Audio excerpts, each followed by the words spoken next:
और दूध उसमें उड़ेलने लगे। तो पीपा दूध का खोलने दूधिया और उसमें मछलियां निकल आई। वो तो यदि कपड़ा नहीं लगा होता राम जी की इच्छा से तो वो कड़ाह में मछली चली जाती और जैसी आराम हो जाती, घुट घुट के उसकी भी खीर बन जाती और सब महात्माओं का विचारों का धर्म भ्रष्ट हो जाता है। वो तो संतों में परंपरा है कि बिना छाने पानी नहीं, बिना छाने दूध नहीं। सुदामा कुटी की बात है ये।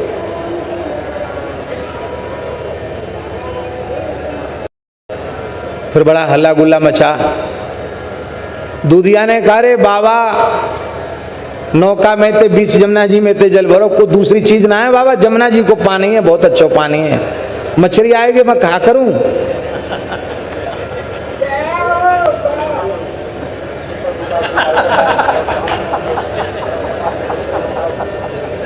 तो ऐसा भी हो जाता है।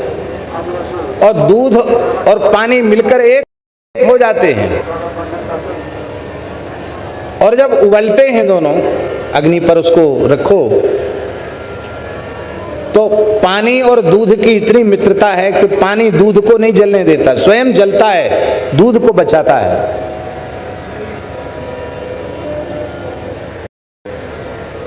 और उस उबलते हुए दूध में एक फांक नींबू की निचोड़ दो तो छेना बन जाएगा, पानी अलग हो जाएगा, दूध दूध अलग हो जाएगा। कपट खटाई परत में श्रोता निश्चल निष्कपट होना चाहिए। उपदेश का पात्र निश्चल निष्कपट होना चाहिए। कपट पूर्वक जो ज्ञान लेते हैं उनका ज्ञान कभी प्रकाशित नहीं होता, कभी उनको ज्ञान का लाभ नहीं मिलता। इसलिए निश्चल निष्कपट हृदय हो।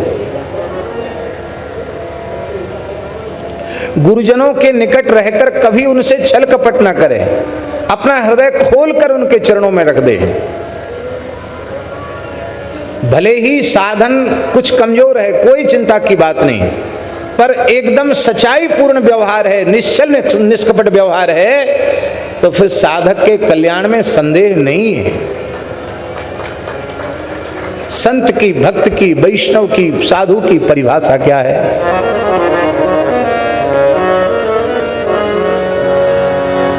हरि गुरु दासनी सो साचो सोई भक्त सई, गही एक टेक फेरे उरते न टरी। हरि गुरु दासनी सो साचो सोई भक्त सई, गही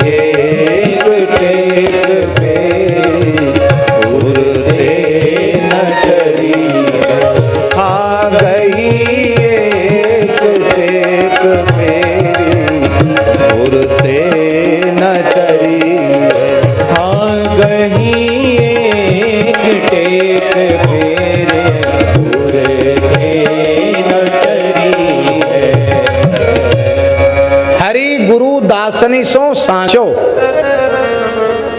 बहुत ध्यान से सुने महाराज जी। भगवान, हरि, गुरु, गुरुदेव और संत, इन तीनों से एकदम सच्चाई पूर्ण व्यवहार, कभी झूठ ना बोले किसी परिस्थिति में भी।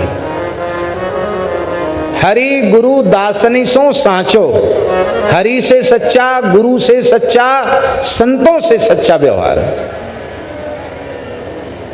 और भजन की एक टेक माने प्रतिज्ञा धारण कर ले, गुरुजन कृपा करके जो साधन बतावें उसको इस निष्ठा से पूर्ण करना चाहिए कि देहम वा पातयम कार्यम वा साधेयम। जब तक शरीर में थोड़ा भी होश हवास है तब तक हमारा नियम कभी नहीं छूटना चाहिए। गुरुदेव भगवान ने जो नियम दिया हो, इतना जप करना है, इतना पाठ करना है, इतना ध्यान करना है, वो अक्षरशः उसका पालन होना चाहिए। बहुत से लोग ऐसे होते हैं कि वो कहते महाराज आपने कहा नहीं इसलिए हमने अपना भजन बढ़ाया नहीं, हम तो उतने समय से उतना ही कर रहे हैं।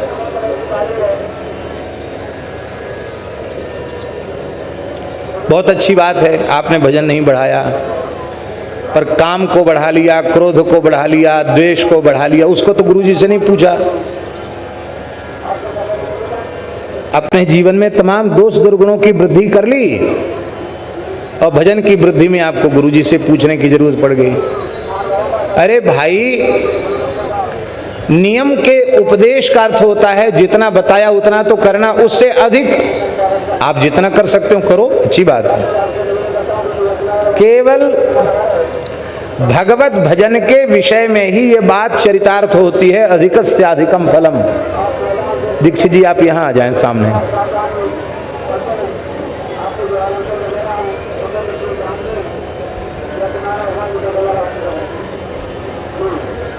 और बाकी कहीं भी अधिकस्य अधिकम फलम सूत्र घटेगा नहीं। आपने खीर बनाई, उसमें 125 ग्राम शक्कर पड़नी चाहिए। जितनी मात्रा में आपने खीर बनाई उसमें 125 ग्राम शक्कर पर्याप्त है। आप बोलो नहीं हम तो अधिकस्य अधिकम फलम सूत्र लगाएंगे। यहाँ 125 ग्राम की जगह 1.25 किलो शक्कर डालेंगे उसमें। क्यों? इसलिए डालेंगे 1.25 किलो का अधिकस्य अधिकम फलम। तो बोलो खीर बनेगी कि चाशनी? क्या बन जाएगी? वो खीर तो होगी नहीं।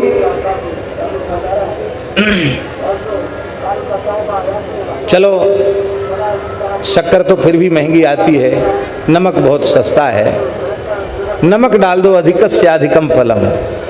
महाराज मीठा तो ज्यादा चटक हो जाए तो फिर भी खाया जा सकता है, नमक ज्यादा होने पर तो आप खा ही नहीं सकते। मिर्च ज्यादा, कोई संसार की वस्तु ऐसी नहीं है जो अधिकस्य अधिकम फलम जिसमें कहा जाए। केवल भगवत भजन ऐसा है जिसमें अधिकस्य अधिकम फलम। जितना भजन करो उतना अधिक, जितनी सेवा करो उतना अधिक, जितना साधन करो उतना अधिक, अधिकस्य अधिकम फलम। इसलिए हमारा निवेदन है कि भजन तो बढ़ाओ। ये जो नियम दिया जाता कि इतना जप करना, वो इसलिए दिया जाता कि इससे कम ना हो। वो नियम इसलिए दिया जाता कि इससे कम ना हो, इससे ज्यादा जितना ज्यादा आप कर सकते हो उतना करो, कम नहीं होना चाहिए।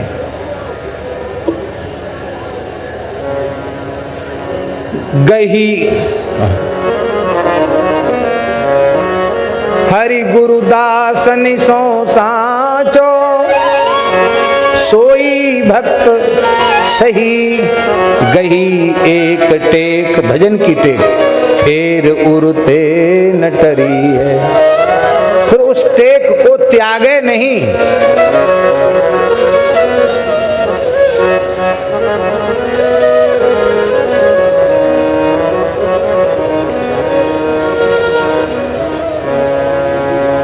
महात्माओं की कैसी टेक होती है।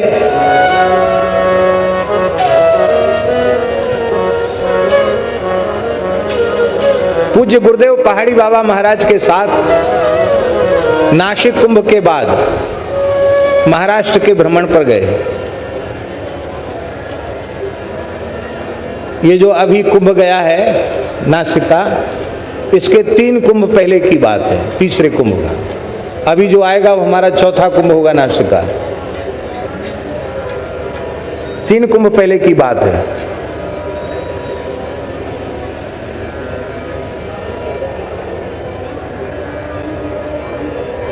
तो अजंता एलोरा घुसमेश्वर महादेव वहां हैं। तो अजंता एलोरा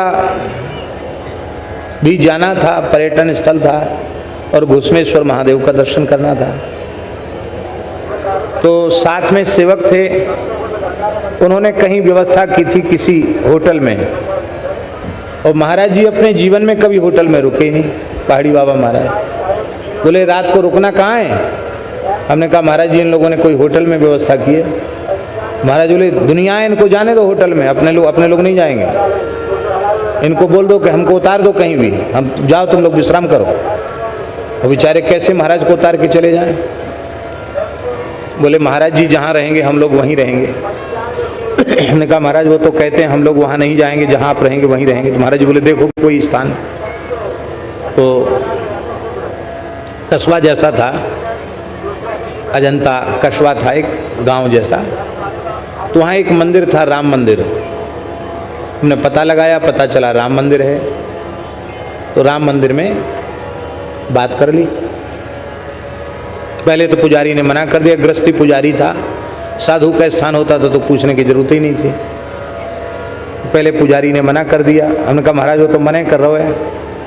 महाराज बोले खाली पोथी के पंडित हो, व्यवहार का कोई तुम्हें कोई पता नहीं।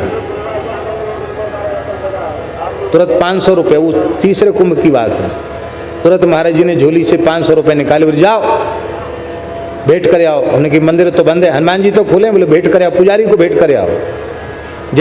जैसी भेंट करी सही खुश हो गए। लक्ष्मी जी हैं महाराज। तो पुजारी ने कहा हाँ कोई बात नहीं बाबा जी, व्यवस्था हो जाएगी। अब मंदिर बंद हो गया, जगमोहन खाली है, तो जगमोहन में फर्श बिछा दिया।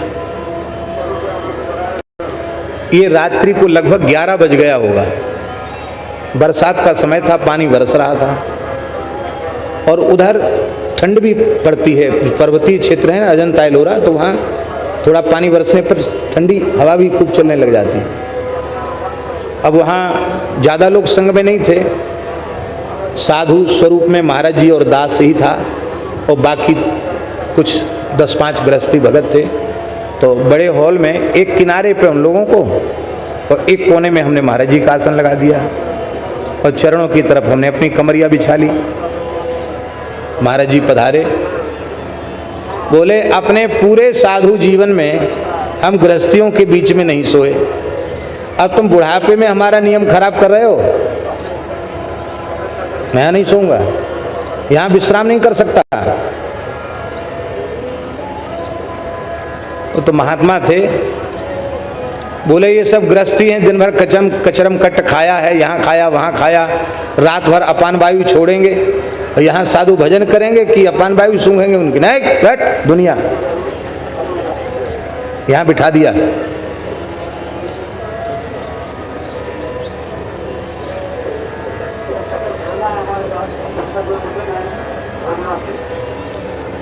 और 12 मास का उनका नियम था, रात्रि को 2 बजे भजन में बैठ जाना।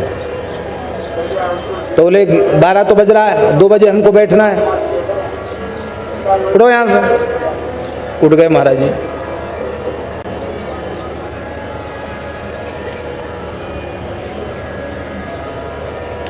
हम भी मलमल का अचला पहने थे, मलमल जो सफ़ेद वाला मलमल होता है उसका अचला ब्रह्मगांधी। और महाराज जी तो बहुत सामान्य वस्त्र रखते थे।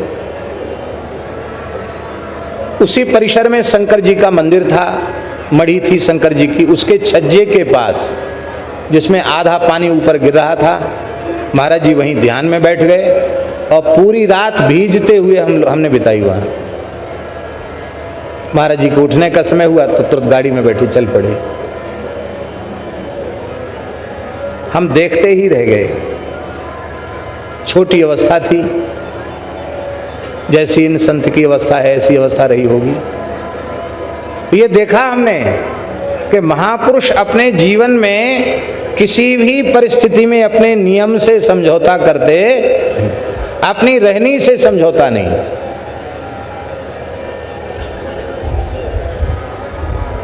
इसलिए भैया सिद्धांत में सुदृढ़ रहो, और नहीं तो गंगा गए गंगादास, जमुना गए जमुनादास, सरजू गए सरजूदास, और नर्मदा जी के किनारे पहुंचे तो नर्मदा दास हो गए। गुरुजी जो दास बना के रखे वही बन के रहो, जहां जाए वहीं जैसा नहीं, एक निष्ठ होना चाहिए। हमारे महाराज जी कहते थे, आचार्य जी वो कहते थे कि हरि गुरु और संत इनमें अगाध निष्ठा होना चाहिए, पर जीवन नियम, साधना उपासना की पद्धति वह केवल गुरु प्रदत्त ही होनी चाहिए। सबका आदर करो, और गुरुजनों ने जो स्वरूप दिया है, जो सिद्धांत बताया है, जैसा करने की आज्ञा दी है वैसा करो, मनमाना मत करो। इसलिए बोले बिना परिपक्व हुए घूमना नहीं चाहिए। पहले गुरुजनों की सेवा करते करते, सत्संग करते करते परिपक्व अवस्था आ जाए और गुरु महाराज कहते हैं कि जाओ अब घूमो फिरो, तब घूमो फिरो, कोई चिंता कोई भय की बात नहीं। और नहीं तो बिडलपंथी हो जाओगे। महाराज जी कहते थे बिडलपंथी। बिडलपंथी क्या? साधु का शब्द है। हमने ऐसा आशय लगाया कि बिडलपंथी नहीं, बिडालपंथी।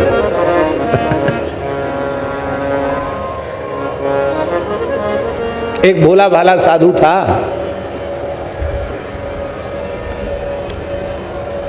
गुरुजी विष्णु स्वामी परंपरा के थे। तो गुरुजी ने अपनी परंपरा के अनुसार स्वरूप दे दिया। बोला गुरुजी ये बहुत दिन हो गए आपके पास, अब तो घूमने जाएंगे, विचरण करेंगे। कहा विचर आओ, चले जाओ। विचरते विचरते वो किसी नाथ परंपरा के सिद्ध महात्मा के पास चले गए। नाथ परंपरा के संतों में हमारे नाथ जी विराजे हैं। नाथ परंपरा के संतों में ऐसी ऐसी अनुपम क्रियाएं किसी काल में रही हैं।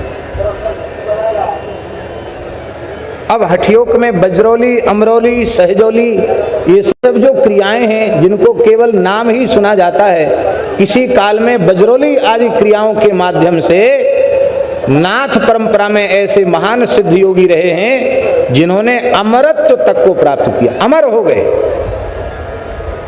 श्री गुरु गोरखनाथ जी, श्री भर्तहरि नाथ जी, ऐसे तमाम सिद्ध हैं। गोपी चंद भर्तहरि, उन्हें अमर कहा जाता है। वो क्या है? यही अमर विद्या है।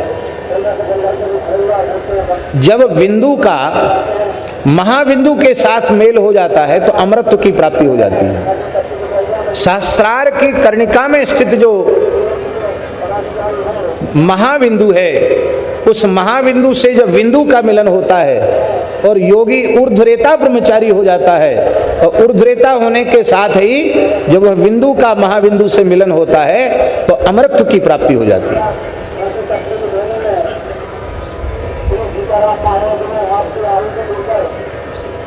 ये मुद्रा भी योग की मुद्रा है,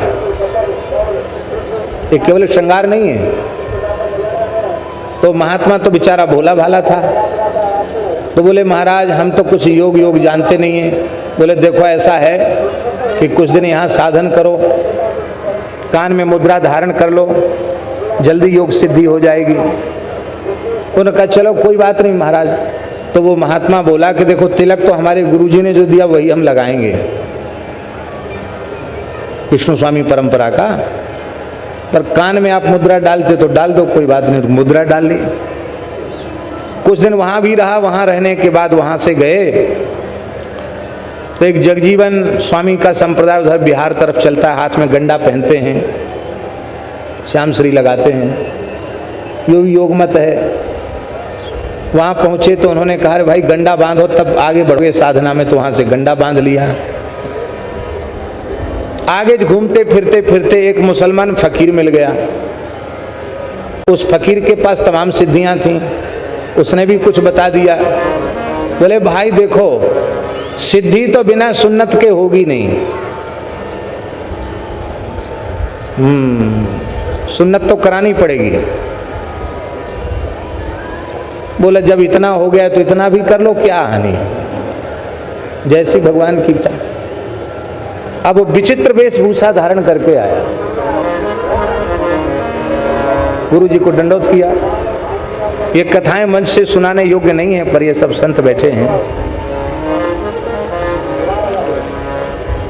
तो घूमने फिरने में कुछ न कुछ तो योग्यता आई गई थी उसकी। गुरुजी ने विचित्र वेशभूषा देखी तो कह रहे बेटा क्या हो गया? ये कैसा भेष बना के आया? उसने कहा, गुरुजी हो क्या गया? श्रृंगार हो गया। माथे मथुरा नाथ विराजे, कान में गोरख खटके,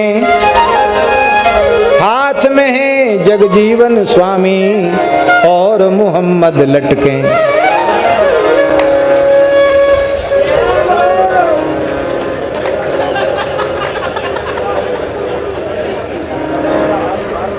भैया ऐसा मत बनो जहां गए वहीं जैसे। जीवन में एक निष्ठता, हंसाने के लिए हमने नहीं बोला ये, जीवन में एक निष्ठता जरूरी है। देखो महाराज जी, गैया के 4 थन हैं और 4 दोहने वाले हैं, 4 बर्तन हैं, पर दूध 4 तरह का नहीं है, दूध एक जैसा है। आप किसी भी परंपरा से चल करके साधन कीजिए, आप ईमानदारी से साधन करेंगे तो साध्य तक पहुंच जाएंगे।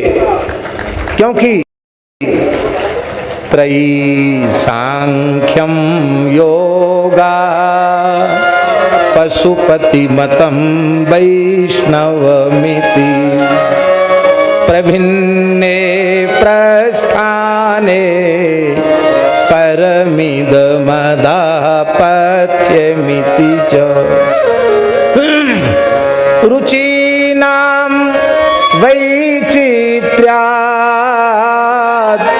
ऋजुकुटिल नाना पथजुषाम्, नृणामे को गम्या त्वमसि पयसा मरणव इव। नदियां आड़ी तिरछी होकर सब समुद्र में मिलती हैं। नर्मदा जी पश्चिम वाहिनी है, पश्चिम समुद्र में जाकर मिलती है।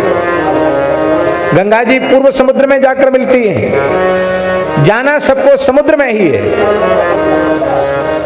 पर एक निष्ठा जरूरी है। जो गुरुजनों ने कृपा करके दे दिया उसमें स्थित हो जाओ, दृढ़ हो जाओ, आदर सबका करो। अपने गुरु प्रदत्त साधन को पुष्ट करने वाली बात कहीं से भी मिले उसको ले लो, लेकिन गुरु प्रदत्त साधन में कमजोरी नहीं आनी चाहिए। यह है पात्रता का निर्माण। निश्चल निष्कपट सच्चा व्यवहार करने वाला और साधन में पूरी निष्ठा रखने वाला, और नहीं तो खाली बातें बनाने से कोई फायदा नहीं। अच्छा एक बात बताओ, पात्र में खटाई नहीं है पर छेद है तो दूध ठहरेगा? दूध नहीं ठहरेगा। छिद्र क्या है? कुसंग ही छिद्र है, व्यसन ही छिद्र है, दोष ही छिद्र हैं। हमारे हृदय में गीता भागवत रामायण का दूध इसलिए नहीं ठहरता है क्योंकि हम सत्संग तो करते हैं पर कुसंग का त्याग नहीं करते हैं। कुसंग का त्याग कर दें तो सत्संग सफल हो जाएगा। आपकी टंकी में पानी पहुंचाने का पाइप 2.25 इंच का है और 6 इंच का बम्बा खुला हुआ है, चाहे जितनी बढ़िया मोटर लगा दो, 24 घंटे चलाओ, टंकी में पानी रहेगा ही नहीं। अरे छिद्र तो बंद करो। हमारे महाराज जी कहते थे कि लोग सत्संग की महिमा कहते हैं, हम कुसंग की महिमा कहते हैं। कुसंग की महिमा सत्संग की महिमा से किसी प्रकार से कम नहीं है। कई जन्मों की सत्संग की पूंजी एक क्षण के कुसंग में नष्ट हो जाती है। एक क्षण के कुसंग में नष्ट हो जाती है कई जन्मों की सत्संग की पूंजी। बड़ी से बड़ी हानि सहन कर लेना पर कुसंग नहीं करना। श्रद्धा शून्य व्यक्ति का संग कुसंग है।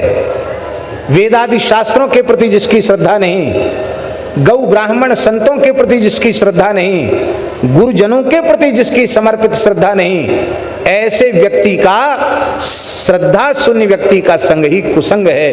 तजो मन हरि विमुखन को संग, जिनके संग कुमति मति उपजय परत भजन में भंग। तजो मन हरि विमुखन को, कुसंग का त्याग। कुसंग कई प्रकार के हैं। व्यक्तियों का कुसंग, वेशभूषा का कुसंग,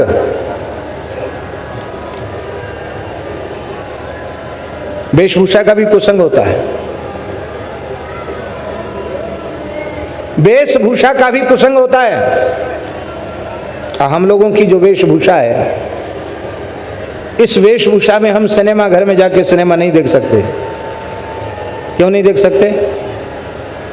हमको टिकट नहीं मिलेगा क्या? मिल जाएगा। पर जैसे ही हम सिनेमा घर में जाएंगे तो लोग पर्दे की ओर कम देखेंगे, हमारे चेहरे की ओर ज़्यादा देखेंगे। इतनी मोटी मोटी माला पहनने वाला, इतने लंबे चौड़े तिलक लगाने वाला, ये बाबा को क्या हो गया? इसका दिमाग कैसे फिर गया? ये यहाँ क्यों चला आया? तो यह हमारी पवित्र वेशभूषा जहाँ साधु को नहीं जाना चाहिए वहाँ जाने से हमको रोकती है। हम ताजमहल देखने चले गए, खुद नहीं गए थे, कुछ भगत लोग थे, उनकी गाड़ी में बैठे थे, उनको ताजमहल देखना था, तो उन्होंने कहा आप भी चलो, हम भी चले गए। तो ताजमहल में एक भगत मिल गया, परिचित नहीं था, परिचित ही भगत था। उसने कहा बाबा जी आप यहाँ क्यों चले आए? हमने कहा क्यों?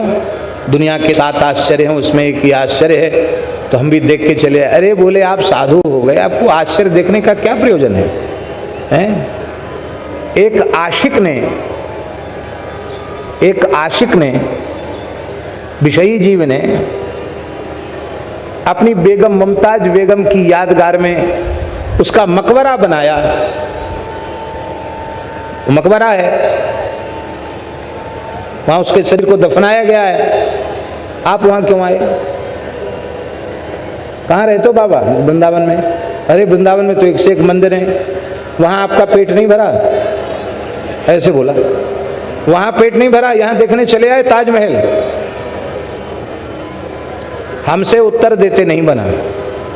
इतना तो हमने कह दिया था कि 7 आश्चर्य, लेकिन उसके बाद हम खुद ही आश्चर्य बन गए। तो जो भगत थे उनसे हमने कहा भाई अब तुम लोग देख के आओ, हम यहीं खड़े हैं। वहीं खड़े रहे अपराधी की तरह, नहीं गए देखने। इसलिए भैया पवित्र भारतीय वेशभूषा धारण करो।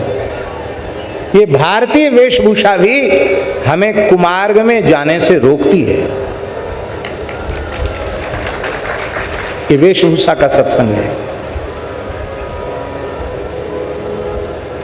अश्लील दृश्य देखना और अश्लील साहित्य पढ़ना ये भी कुसंग है।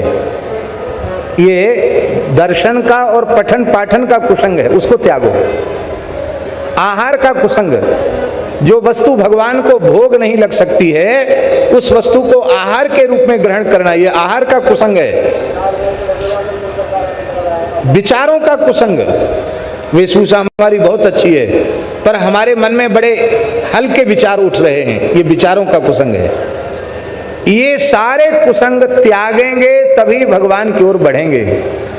और अब तो कुसंग को अलग से बटोरने की जरूरत है ही नहीं, सबके हाथ में मोबाइल है। ये महाकुसंग की जड़ है। मोबाइल का व्यसन जिस व्यक्ति को लगा हुआ है उस व्यक्ति के कल्याण में संदेह रहेगा रहेगा रहेगा। उसकी बुद्धि कभी शुद्ध नहीं हो सकती।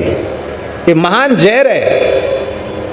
हमारी चले तो हम तो बिल्कुल बंद करवा दें मोबाइल, पर हमारी चलेगी नहीं, हमको चलाना भी नहीं। क्यों चलाना? इसलिए नहीं कि हम जानते हैं कि हमारी चलने वाली नहीं, तो जो होने वाला नहीं उसकी इच्छा ही क्यों की जाए। पर एक बात की बात कह रहे हैं, बड़ा भारी पतन हो रहा है, साधु ब्राह्मणों का पतन हो रहा है मोबाइल के कारण।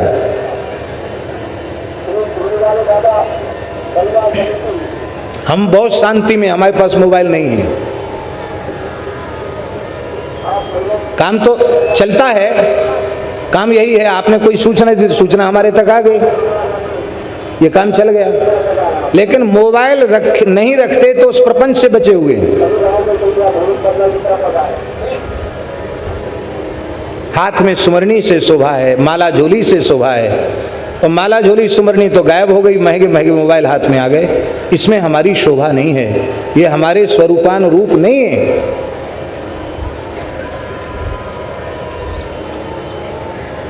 फोटो बना रहे हैं, ये अच्छा नहीं है, ये वेश की मर्यादा नहीं है। हाँ, बहुत से ऐसे महापुरुष भी हैं जो बहुत उत्तम उपयोग कर लेते हैं, कथाएं सुन सकते हैं और अच्छा उपयोग भी कर सकते हैं, पर इतना विवेक और इतनी सावधानी न होवे तो मोबाइल कभी रखना नहीं चाहिए। मोबाइल पतन की जड़ है, ये भी कुसंग है, भजन में बहुत बड़ी बाधा है। आचार्य जी इसमें अनुष्ठान सफल नहीं हो रहे हैं, क्यों नहीं हो रहे हैं?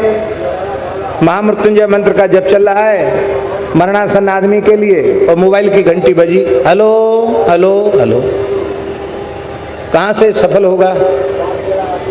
4-6 दिन जीने वाला होगा तो और जल्दी मर जाएगा। हम तो अनुष्ठान जब कराते हैं ना तो मोबाइल दबा लेते हैं। हमारे निर्देशन में यदि कोई अनुष्ठान हो, ब्राह्मण देवता करें, तो पहली शर्त है कि मोबाइल अलग स्थापित कर देने पड़ेंगे, मोबाइल नहीं चलेगा साथ में। बहुत बुराई की जड़ है। कुसंग का त्याग करेंगे तो जीवन में सत्संग का लाभ होगा, कुसंग का त्याग किए बिना सत्संग जीवन में प्रभावी नहीं होगा। कुसंग का त्याग करते हुए सत्संग करें। यह है पात्र का छिद्र रहित होना, पात्र का कपट रहित होना। और ऐसा हृदय का पात्र जब हमारा बन जाएगा तब गीता भागवत रामायण का जो दिव्य दुग्ध है वो उसमें लबालब भर जाएगा। और इस दुग्ध का, इस ज्ञान रूपी दुग्ध का फल क्या है? इसका फल है भगवत दर्शन की व्याकुलता का उत्पन्न होना।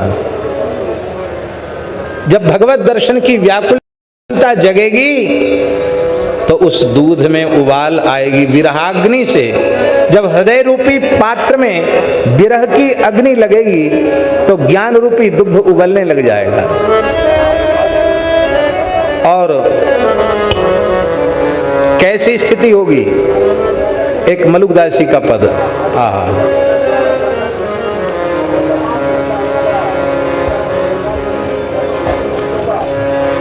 जय जय श्री राधे।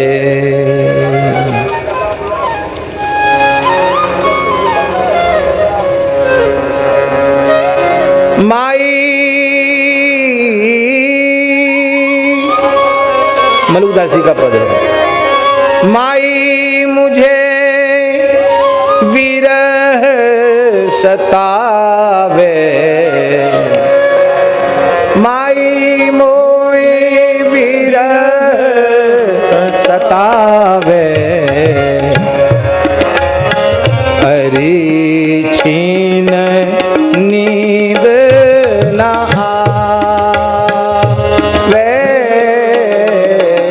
अरे छीन नींद ना आवे,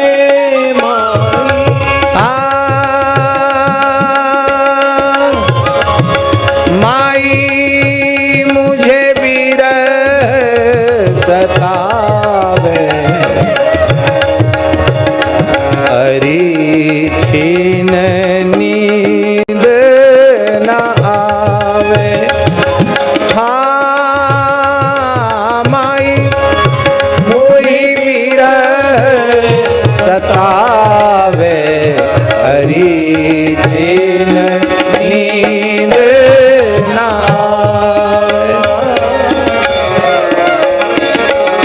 नींद न आवे, विरह सतावे, नींद न आवे, विरह सतावे, चैन कबहू नहीं पाइए, चैन कबहू नहीं पाइए, बिनु दरस मेरे प्राण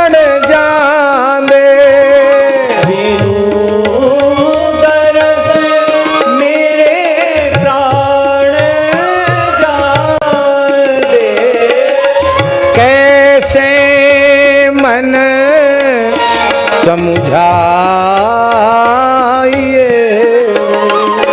कैसे मन समुझाइए। माई मुझे विरह सतावे, हरि छीन नींद नावे। माई मुझे विरह सतावे, हरि छीन नींद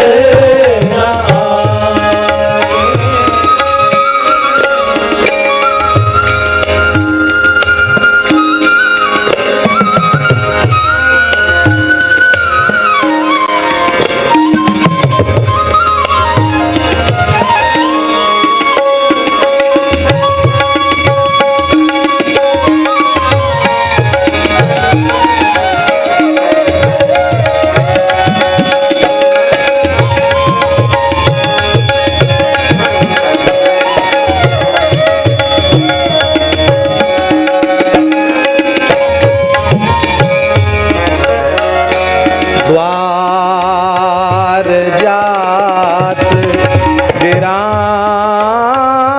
माई, द्वार जात बिराऊं माई। गुण जने बैरिन भई,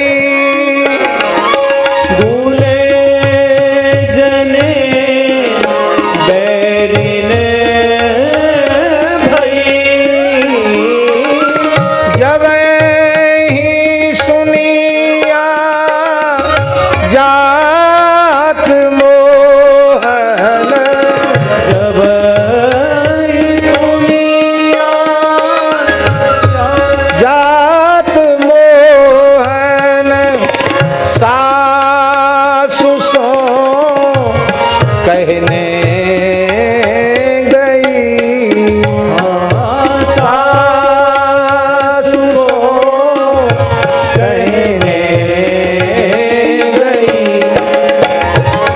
श्याम सुंदर सांवल माई, श्याम सुंदर सांवल माई। लागदा मुझे सोहना,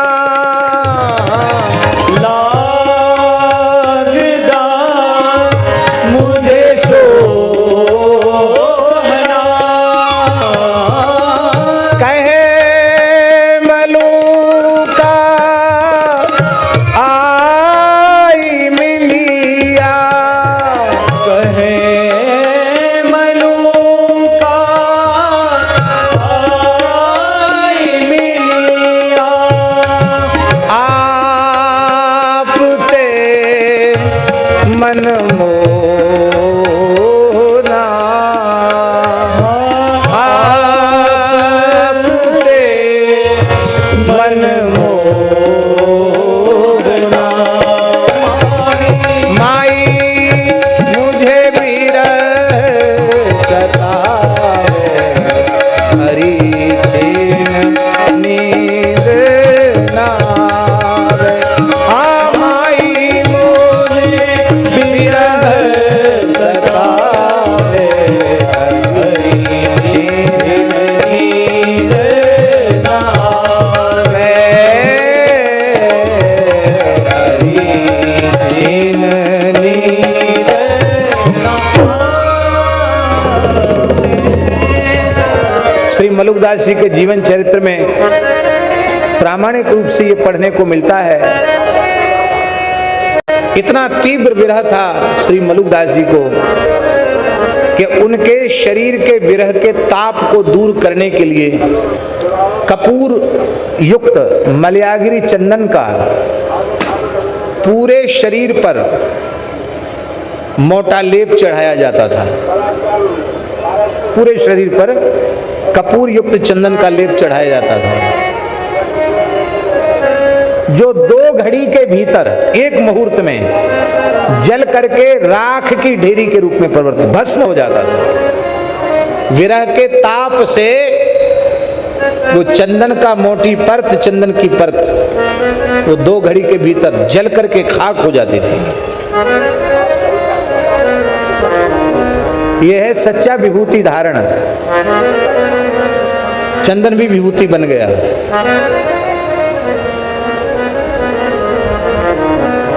अहर्निश रुदन करते रहते, लेटते नहीं। सोने की बात तो कोसों दूर चली गई।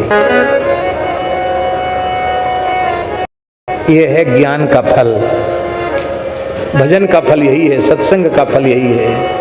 हृदय में व्याकुलता जग जाए। दर्शन को ने ना तपे, बचन सुनन को कान, मिलवे को हियरा तपे, जिए के जीवन प्राण। गोवर्धन वासी सांवरे, तुम बिन रहो न जाए। हे रघुनंदन प्राण प्रीते, तुम बिन जियत बहुत दिन बीते। ये व्याकुलता होनी चाहिए। इस व्याकुलता को जगाने के लिए आहार की शुद्धि, खान पान की शुद्धि, विचारों की शुद्धि, नित्य स्वाध्याय, अहर्निश नाम जप, नाम कीर्तन और कथा का श्रवण, ये लगातार करते रहोगे और हरिगुरु संतों से कपट नहीं रखोगे, सच्चा व्यवहार होगा, तो जरूर एक न एक दिन आपके जीवन में भगवत दर्शन की प्यास जग जाएगी, व्याकुलता जग जाएगी। और भगवत दर्शन की व्याकुलता ही भगवत दर्शन का मूल्य है। इसलिए इस चक्कर में कभी नहीं आना चाहिए कि इतने लाख जपने से, इतना करोड़ जपने से भगवान का दर्शन हो जाता है। अमुक ग्रंथ में लिखा है, हमने तो इतना करोड़ जप लिया, हमको तो भगवान का दर्शन हुआ नहीं। आप कहेंगे फिर वो बात कैसे संगत होगी? उन महापुरुष को उतना जपने में प्रेम जग गया तो उनको दर्शन हो गया। तो उन संत ने नैको मुनिर यस्य वच प्रमाणम, कोई ऐसा महात्मा नहीं जिसकी वाणी प्रमाण न हो। प्रमाण है क्योंकि वो अनुभूति तक पहुंचे हैं। पर सच्ची बात ये है, क्या है? मिलहि न रघुपति बिनु अनुरागा, मिलहि न रघुपति बिनु अनुरागा। किए कोटि जप जोग विरागा, किए कोटि जप जोग विरागा। मिलहि न रघुपति बिनु अनुरागा, मिलहि न रघुपति बिनु अनुरागा। किए कोटि जप जोग विरागा, किए कोटि जप जोग विरागा। प्रेम भगति जल बिनु रघुराई, अभियंतर मल कबहु की जाई। प्रेम भगति जल बिनु रघुराई, अभियंतर मन कबहु की जाई। अभयंतर मल कबहु की जाई, अभयंतर मल कबहु की जाई। यदि व्याकुलता नहीं जगी तो बहुत मन में पश्चाताप होना चाहिए। हाय हाय, इतना समय बीत गया, भगवत दर्शन की व्याकुलता क्यों नहीं जगी? इसका मतलब है हमने ईमानदारी से साधन नहीं किया। साधन नहीं, साधन के नाम पर हमने ठगा। हम सोचते हमने दूसरों को ठगा, दूसरों को नहीं ठगा। हमने अपने आप को ठग लिया, हमने अपने आप के पैरों पर कुल्हाड़ी मार ली।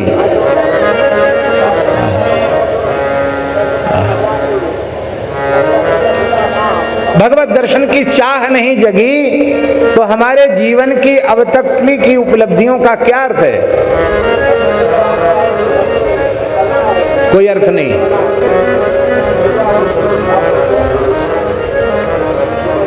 विरह की अग्नि, उसमें जब वो दूध उबलेगा तो उबलते उबलते परिपक्व जब हो जाएगा तब केवल विरह से काम नहीं चलेगा, फिर समता में उसको सिराना पड़ेगा। कैसे सिराया जाएगा? कथा सुन सुन करके विरह को कम करना पड़ेगा। तब कथामृतम तप्त जीवनम कविभिरीडितम कल्मषापहम श्रवण मंगलम श्रीमदाततम भुवि गृह्णन्ति ते भूरिदा जना। तप्त जीवनम। और अब समझ में आ गया कि अब काम बनना है। तब किसी भगवत साक्षात्कार संपन्न किसी प्रेमी संत सद्गुरु की शरण में जाना। तद विज्ञानार्थम सगुरु मेवाभिगच्छेत समित पाणी श्रोत्रियम ब्रह्मनिष्ठम। यहाँ तक की पात्रता है, तब गुरुपसक्ति। तब क्या करें? तब रो करके उन महापुरुषों के चरणों में जाना कि भगवान अब तो एक पल भी जीना मुश्किल हो रहा है। संतों ने कितना गाया है, क्या कहें। संत दादू दयाल जी के पास कोई बहुत बड़े विद्वान है, प्रकांड विद्वान। दादू जी रोते रहते थे, राम राम करते रहते थे, रोते रहते थे। तो उन्होंने कहा कि अरे थोड़ी पोथी पत्रा सुन लो, कुछ पुराण सुन लो। सुनाने लगे ज्ञान ध्यान सांख्य योग और ये सब घटाकाश मठाकाश करने लग गए। दादू जी ने हाथ जोड़ लिए। पूरा पद नहीं कहेंगे क्योंकि समय नहीं है। राम मिले सोई कीजे, राम मिले सोई कीजे, पंडित राम मिले सोई कीजे, राम मिले सोई कीजे, पंडित राम मिले सोई कीजे। पढ़ी पढ़ी वेद पुराण बखानत, सोई तत् कही दीजे। हाँ, पढ़ी पढ़ी वेद पुराण बखानत, सोई तत् कही दीजे, पंडित सोई तत् कही दीजे, पंडित राम मिले सोई कीजे, पंडित राम मिले सोई कीजे।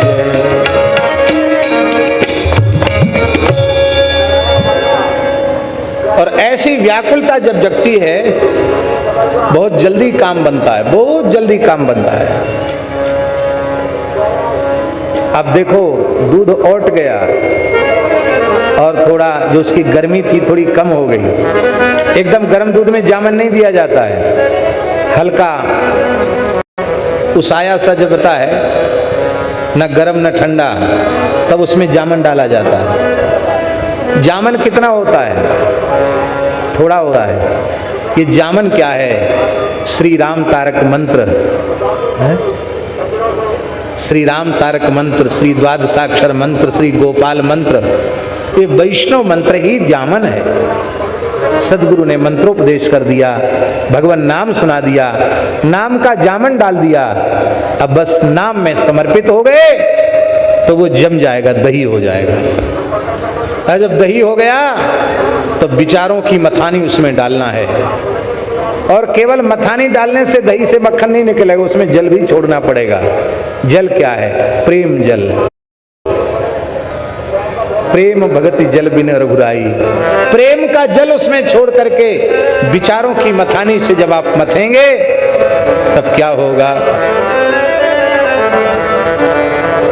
छाछ छाछ नीचे रह जाएगी और माखन माखन ऊपर तैरने लग जाएगा। आ जाएगा माखन ऊपर। छाछ क्या है? भगवान की प्रेम लक्षणा रसरूपा भक्ति के अतिरिक्त ज्ञान, योग, कर्म, धर्म, व्रत, उपवास, नियम सब छाछ हैं। ये छाछ नीचे रह जाएगी और भगवत प्रेम रूपी माखन ऊपर आ जाएगा। और जब ये माखन आपके हृदय पात्र में ऊपर तैरने लग जाएगा तो माखन चोर को न्योता नहीं देना पड़ेगा, बिना निमंत्रण के माखन चोर दौड़े चले आएंगे। यही है माखन चोरी लीला। माखन माखन संतों ने खाया, छाछ जगत बबरानी, सुनता है गुरु ज्ञानी, सुनता है गुरु ज्ञानी।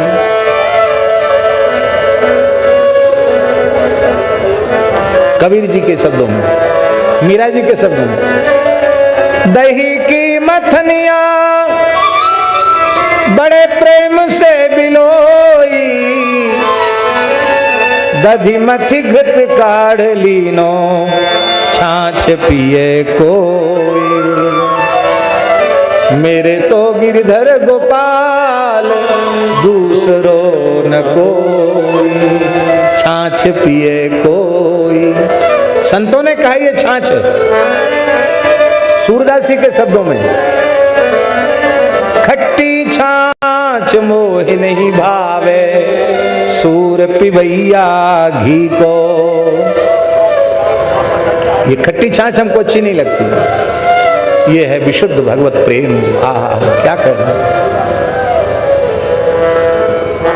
ये गोपियां कोई सामान्य गावड़े की स्त्रियां नहीं हैं, अपठित गंवारिन देवियां, ऐसा नहीं है। बड़े बड़े अमलात्मा, विमलात्मा, महान ऋषि, योगींद्र, महामुनींद्र इन गोपियों के रूप में आए हैं और उन्होंने कठोर तप किया है तब ब्रज में गोपी बने। गोपियों के कई प्रकार हैं ब्रज में। साधन सिद्धा गोपी, नित्य सिद्धा,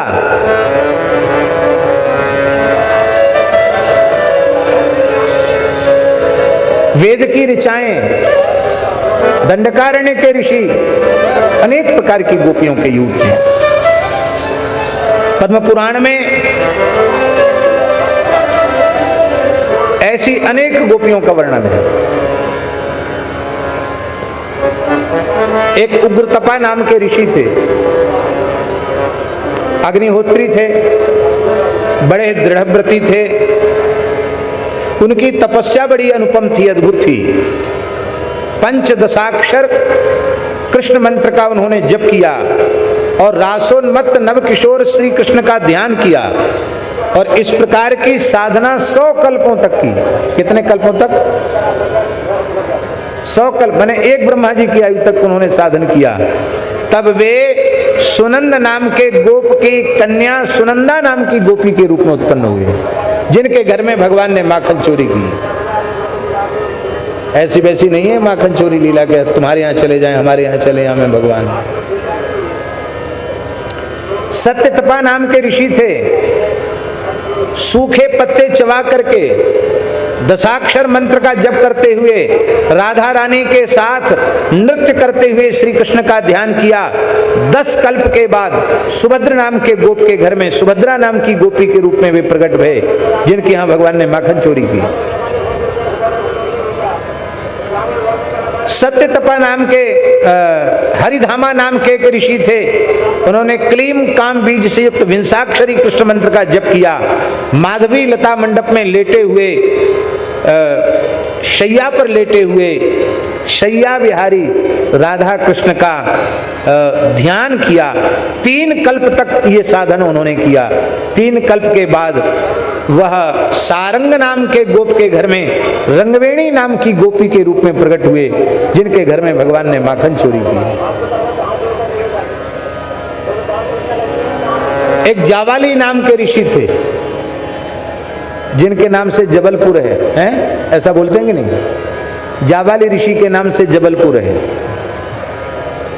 जावाली ऋषि के संबंध में लिखा है, शुको मुक्तः जावालिर मुक्तः, जीवन मुक्त ब्रह्मज्ञानी जावाली ऋषि। जावाली ऋषि बड़े ब्रह्मज्ञानी थे और ब्रह्म ज्ञान में तृप्त रहते थे। आत्माराम, आप्तकाम, पूर्णकाम, परम निष्काम महात्मा थे। पर उनके मन में एक बात आ गई। उनके मन में आया कि जीवन की साधन पथ की सर्वोत्कृष्ट उपलब्धि है ब्रह्म ज्ञान की प्राप्ति, ब्रह्म विद्या की प्राप्ति। ध्यान में ही बात, अपनी अवस्था को वो सर्वोपरि माने बैठे थे और उनके मन में ये बात थी, ये जो भगवान के लिए रोना गाना है ना, ये प्रेम, ये यहाँ ये प्राइमरी साधकों के लिए है, जो बेचारे प्रस्थानत्रयी का विचार नहीं कर सकते, वेदांत विचार नहीं कर सकते, तो चलो अब हरे रामा हरे कृष्णा करो, उसी से काम चल जाएगा।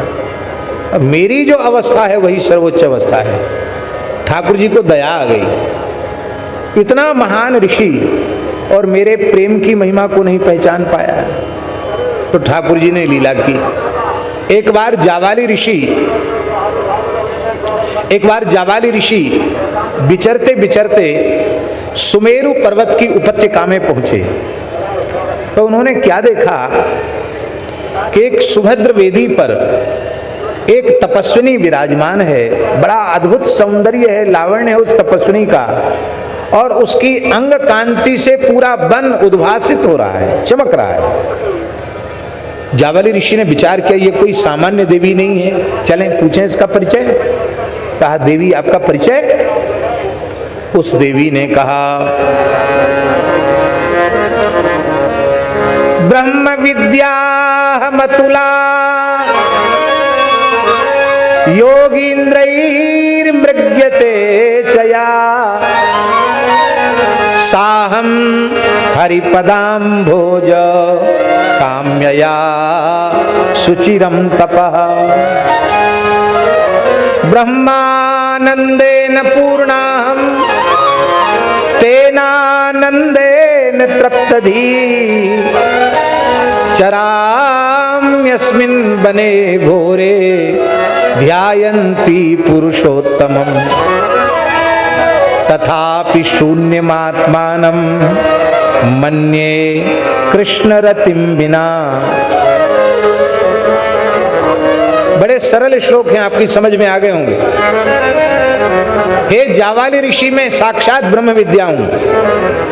बड़े बड़े योगींद्र महामुनिंद्र जिसको मृग्यते खोजते हैं, प्राप्त करना चाहते, वो मैं ब्रह्म विद्या हूं।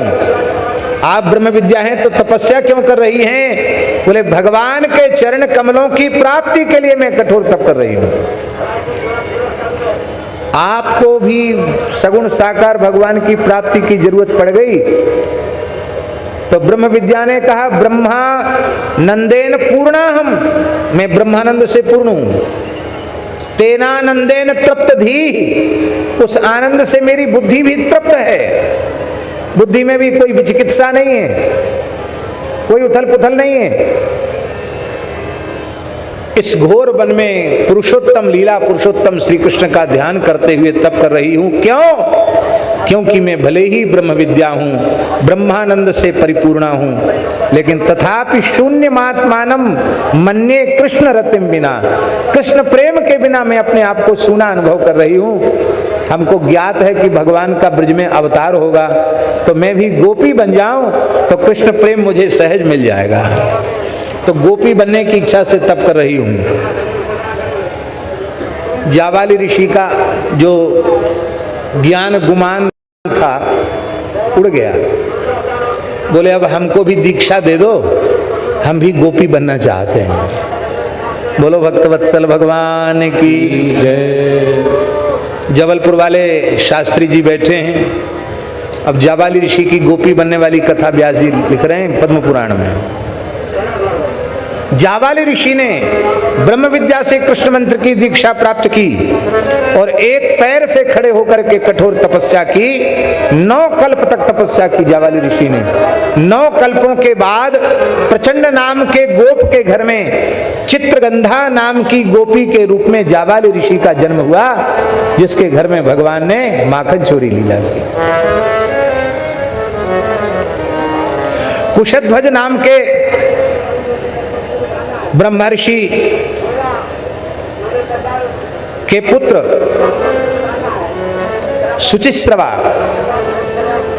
और सुवर्ण, ये 2 ऋषि, ये भगवत तत्व के ब्रह्म तत्व के ज्ञाता थे।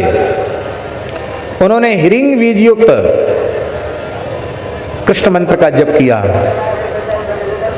10 वर्ष की आयु के श्री कृष्ण का ध्यान किया। वे ब्रज में सुधीर नाम के गोप के घर में गोप कन्या के रूप में उत्पन्न हुए। इस प्रकार से कितने चरित्र हम सुनावें।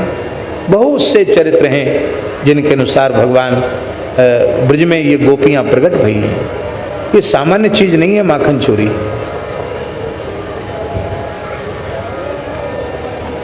ये जो 3 श्लोक हमने बोले हैं माखन चोरी के, कि एक एक श्लोक में कई कई लीलाएं। अब जैसे वत्सान मुंचन क्वचिद समये क्रोश संजात हास, एक लीला हो। असमये वत्सान मुंचन, अभी गैया दोहने का समय नहीं है। संध्या को दुही जाएगी गैया, और ठाकुर जी ने पहली बछड़ा बछिया खोल दिए।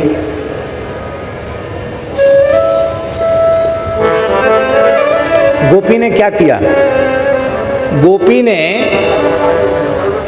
माखन की मटकी को ओखली में रख लिया और ऊपर से मूढ़ा बिछा करके उस पर आसन डालकर बैठ गई। बालकृष्ण प्रभु सखाओं के सहित आए तो गोपी बोली कि दबे दबे पामनते चोरन की तरह क्यों पैर धर रहे हो? ठाकुर जी प्रेम से पधारो, आपको ही घर है। बस प्रार्थना ये है कि माखन खोज करके तब आपको भोग लगाना है तो इसी घर में माखन, आपको खोजने में श्रम करना पड़ेगा, खोजना पड़ेगा आपको। ठाकुर जी ने छींका देखा खाली, इधर उधर घर में ताक झांक के देखा कहीं माखन की सुगंध नहीं। मक्खन रखा हो तो खुशबू तो आती मक्खन की। ठाकुर जी ने सोचा कि घर में तो कहीं माखन की मटकी दिखती नहीं, पर ये एक ही जगह बैठी बैठी क्यों बतरा रही है? जरूर कुछ न कुछ रहस्य है। ऐसे घर के बीच में मूढ़ा डाल के बैठी है। पास में गए तो ठाकुर जी को थोड़ी थोड़ी खुशबू माखन की आई। अब ये उठे तो पतो पड़े, तब माखन हाथ लगे तो ठाकुर जी ने सखाओं को इशारा कर दिया, खोल दो बछड़ा। और सखाओं ने बछड़े खोल दिए। ठाकुर जी नाचने लगे, बोले देख ले तू यहाँ गोल मटोल बातन ने बनाए रही है और तेरे सबरे बछड़ा बछिया गोष्ठ में जाए के गैयान को दूध पी रहे हैं। अब वो जैसे गैया बछड़ा बांधने के लिए दौड़ी तो ठाकुर जी ने मूढ़ा उठाया, उस पर स्वयं विराजमान हो गए। माखन की मटकी अंक में पधरा ली, गोद में रख ली और स्वयं माखन आरोगने लगे, सखाओं को देने लगे। संजात हासा, वो लौट के आती, उधर बछड़ों ने दूध पी लिया, इधर माखन ठाकुर जी ने खा लिया।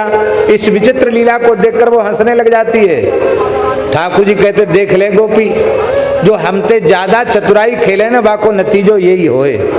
तू प्रेम ते भोग लगाए देती माखन को तो कम से कम संजा को तेरी गैया दूध तो दे देती, पर तेरी गैया संजा को दूध नहीं देंगी, क्यों बछड़ा बचियान ने झिक्के पी लियो, अब दूध तो नहीं मिलेगा। इस लीला का आध्यात्मिक भाव क्या है? क्रम संदर्भ नाम की टीका में जीव गोस्वामी जी महाराज ने बड़ा सुंदर भाव दिया है। वत्सान कथम भूतान वत्सान स्वास्तान प्रपन्नान भक्तान जीव रूपान वत्सान असमय एव मुंचन। आहा, क्या बढ़िया बात। जीव रूपी बछड़े कर्म रूपी रस्सी से प्रारब्ध के खूंटा पर बंधे हैं और वे परमात्मा ही गैया मैया है, वही जननी है ना, उसके वात्सल्य रूपी दुग्ध से वे वंचित हो रहे हैं, क्योंकि अभी उनके कर्म ऐसे जटिल हैं कि उनको भोगने में न जाने कितने जन्म लगने वाले हैं। पर ठाकुर की दया हो गई तो असमय एवं वत्सान मुंचन, उनको प्रारब्ध के खूंटे से, कर्म की रस्सी से मुक्त कर दिया और वो गैया मैया का दूध पीकर प्रभु का प्रेम प्राप्त करके कृतकृत्य हो गए, कृतार्थ हो गए। अब देखो, भगवान ने खुद नहीं खोला, किससे खुलवाया? सखाओं से खुलवाया। क्यों? ठाकुर जी ने विचार किया हम खुद खोल देंगे ना तो संतों की महिमा लोग भूल जाएंगे। दो काम है, एक बांधना और एक खोलना। भगवान ने बंटवारा कर लिया है, बांधने का काम तो अपने हाथ में रखा और खोलने का काम संत सदगुरुदेव को दे दिया।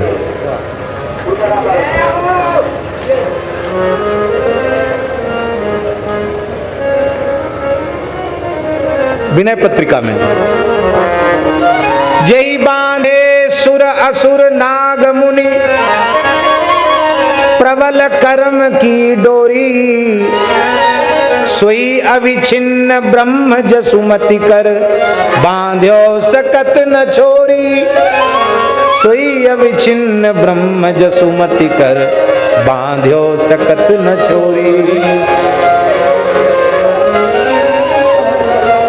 तुलसीदास यह जीव मोह रजू जेहि बांध्यो सोई छोरे। विनय पत्रिका में जिसने बांधा है वही खोलेगा। बांधने का काम ठाकुर जी का और खोलने का काम संतों का। ये संत खोलते हैं।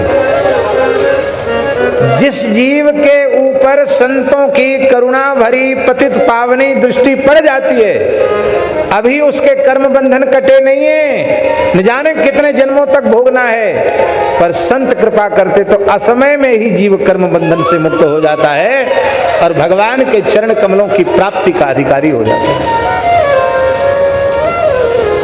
ये संत ही सखा हैं। सखा क्यों है? कहते साथ ही साथ खाते हैं, सोते हैं, खेलते हैं, हर समय भगवान का अनुसंधान करते रहते, इसलिए सखा हैं।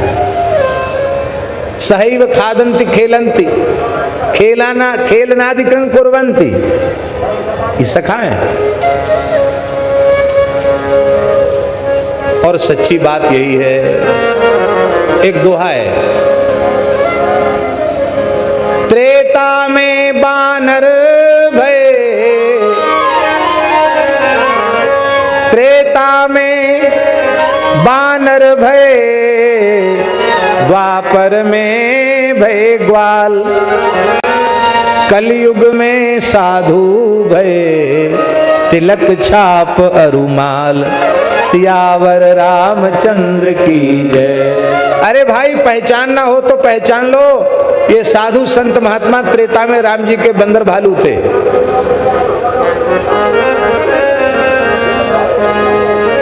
और द्वापर में यही ग्वालवाल थे, और अब कलयुग में जीवों के ऊपर अनुग्रह करने के लिए यही संत वेश में अवतरित भये हैं। बोलो भक्तवत्सल भगवान की। दधी पाया, दही की चोरी करते हैं, दूध की चोरी करते हैं। एक गोपी के घर में भगवान दही की चोरी करने गए। मोटी मोटी दही की मलाई, इधर तो लोग दही जमाना नहीं, मध्य प्रदेश में, यहाँ तो पता नहीं कई कई जगह तो मध्य प्रदेश में कच्चा दूध ही जमा देते हैं। यहाँ भी ऐसे ही करते हैं क्या? धार काट के लाए, बस मटकी में डाल दिया, ऐसे ही करते हैं ना। दूध को छान करके बढ़िया से औटा करके तब जमाना चाहिए, पक्का दही होता है।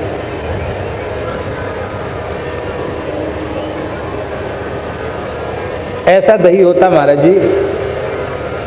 अब कोई मिथिला के संत हो तो समझेंगे दही कैसा होता है।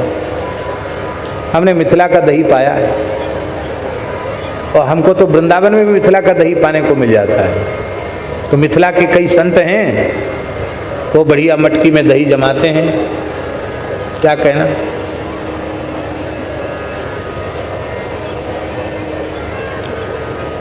बढ़िया अधोटा दूध मिट्टी की मटकी में, और खूब बढ़िया दूध को ओटाओ, अधोटा कर लो। अधोटा माने जैसे 10 सेर दूध है तो 10 सेर का 5 सेर कर दो, हल्का गुलाबी हो जाएगा दूध, मोटी मोटी मलाई पड़ जाएगी। उस समय जामन डाल दो बढ़िया से उसमें, और कोरी मटकी में जमा दो, तो रहा सहा पानी मटकी में सूख जाएगा। फिर ऐसा दही जमता महाराज, क्या कहना। इतनी मोटी तो मलाई पड़ जाती ऊपर, और ऐसी दही में थोड़ा बूरा गिर जाए, बूरा घेर दिया जाए, और ऊपर से तुलसी दल पधरा दिया जाए, और थोड़ा भीतर भाव हो, तो ठाकुर जी को बुलाने में ज़्यादा श्रम नहीं करना पड़ेगा, बहुत जल्दी आकर भोग लगाएंगे ठाकुर जी। ऐसा सुंदर दही।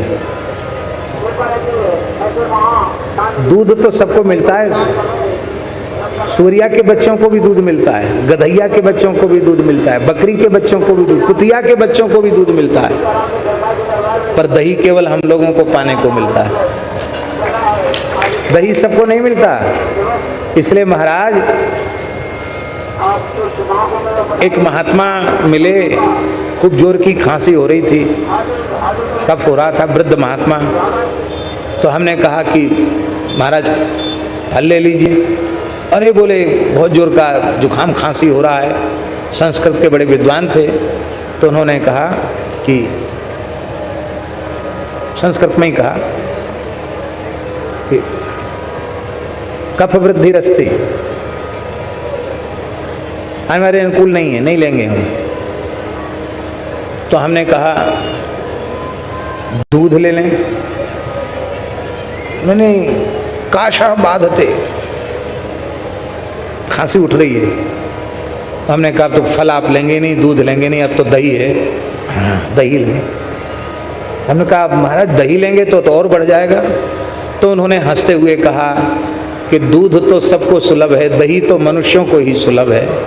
इसलिए बोलिए चाहे मर भले ही जाएं, डबल निमोनिया भले ही हो जाए, पर दही खाना नहीं छोड़। दही तो पाएंगे, दही प्रेम से पाया। ठाकुर जी भी दही का भोग लगाने पहुंचते हैं,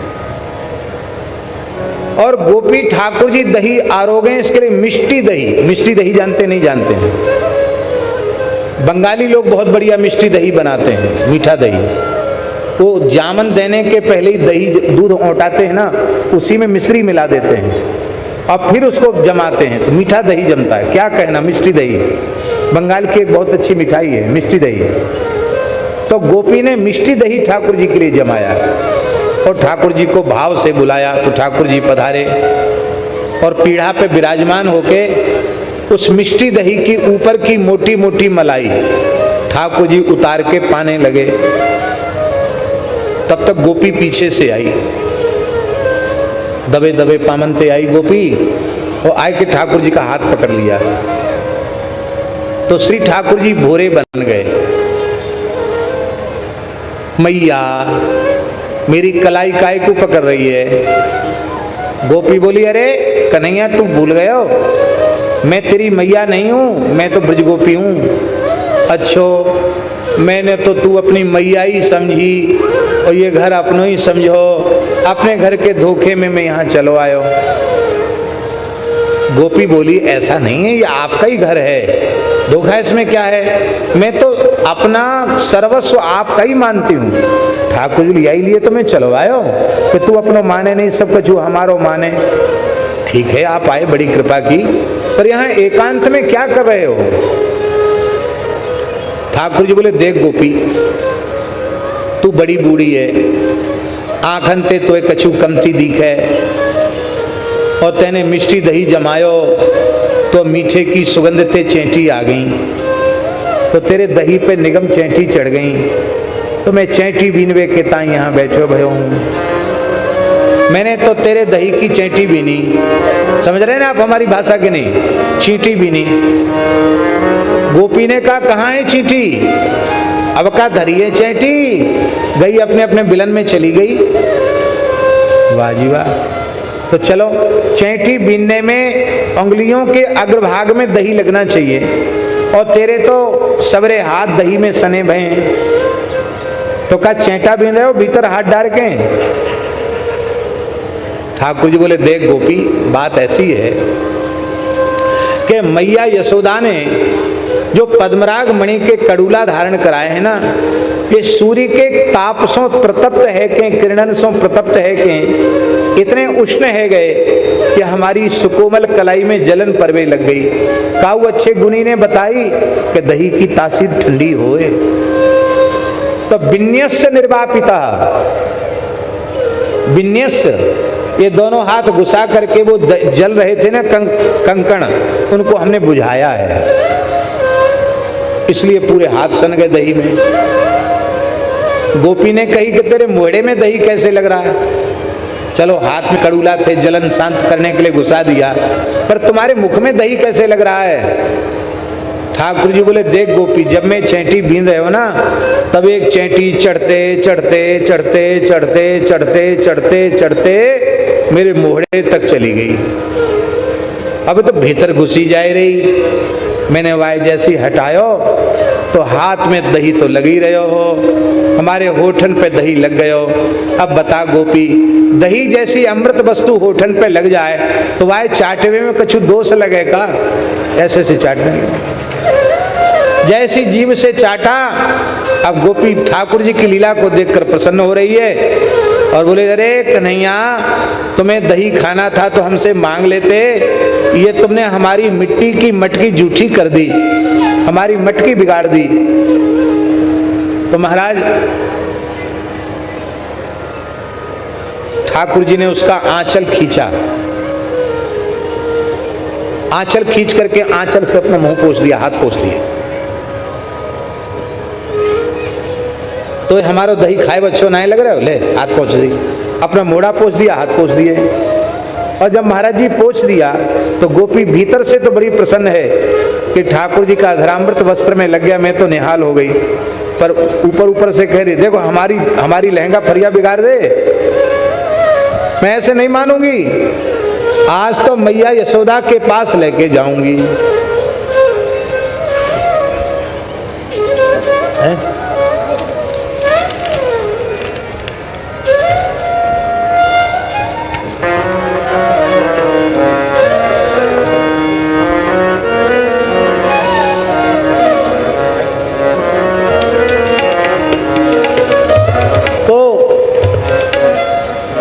क्या कह रहे थे हम? गोपी लेके, हाँ, तो मैया के पास लेकर के ठाकुर जी को चले।